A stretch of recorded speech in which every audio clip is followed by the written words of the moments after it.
ঠিক আছে, আপনি 3 নাম্বারটায় যাবেন।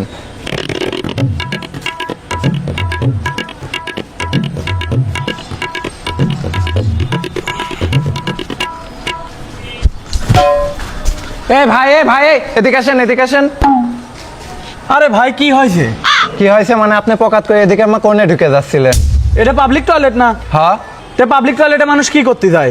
পাবলিক টয়লেটে তো মানুষ মেলা কিছু করতে যায়, আপনি কি করতে যাচ্ছিলেন? আমি কি করতে যাচ্ছিলাম সেটা আপনার কাজ করতে যাবো কি জন্য? আমার কাজ করবেন না মানে? আমি এই জায়গার এমডি, আমি এই জায়গার সিও, আমি এই জায়গার দায়িত্বে নিয়োজিত আছি। আমার কাজ করবেন না তো কার কাছে করবেন? কোন এবার আপনি কি করতে যাচ্ছিলেন? আমি ভাই হাঁটতে যাচ্ছিলাম। এই যে আপনি পকাত করে হাঁকতে যাচ্ছিলেন, এই জায়গার নিয়ম কানুন আপনি কিছু জানেন? এই জায়গায় যে হাঁকতে 20 টাকা লাগে, আপনি কি জানেন এটা?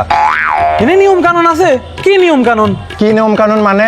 এই জায়গা অনেক নিয়ম কানুন আছে, তার মধ্যে মনে করেন আপনি যদি মোতেন তাহলে পরে 5 টাকা, আর যদি হাগেন তাহলে 10 টাকা, আর হাঁকতে যায় যদি জোরে পাদ মারেন তাহলে 50 টাকা। কে? হাঁটতে যা ধরে পাত মারলি পরে 50 টাকা কি জন্য? কি জন্য মনে হয় এটা আপনার অত বোঝাতে পারবো না, এটা আমাদের প্রতিষ্ঠান, আর আমাদের প্রতিষ্ঠানের এটা নিয়ম। তে বুঝলাম যে মূর্তি গেলি পরে 5 টাকা, হাঁকতে গেলি পরে 10 টাকা। তে কেউ যদি মূর্তি যাওয়ার নাম করে যায় হাগে, এটা আপনি টের পাবেন কেমন? আরে ভাই ভিতরে সিসি ক্যামেরা দেওয়া আছে। পাবলিক টয়লেটে সিসি ক্যামেরা লাগাইছেন? হ্যাঁ, এটা আমাদের প্রতিষ্ঠান, এটা আমাদের নিয়ম।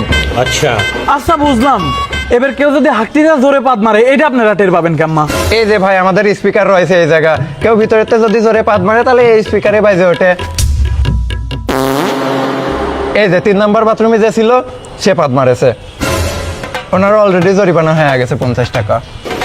খুব সাংঘাতিক বিষয় ভাই। এই তো ভাই আপনার 200 টাকা জরিমানা হয়ে গেছে, দেন টাকা দেন।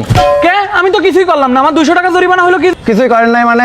এটা আপনি প্রতিষ্ঠানের বাইরে পাদেছেন, এটা আপনি মানে কি যেন বলে পরিবেশ নষ্ট করেছেন আপনি, এটার জন্য আপনার দেয়া লাগবে 200 টাকা জরিমানা দেয়া লাগবে আপনার।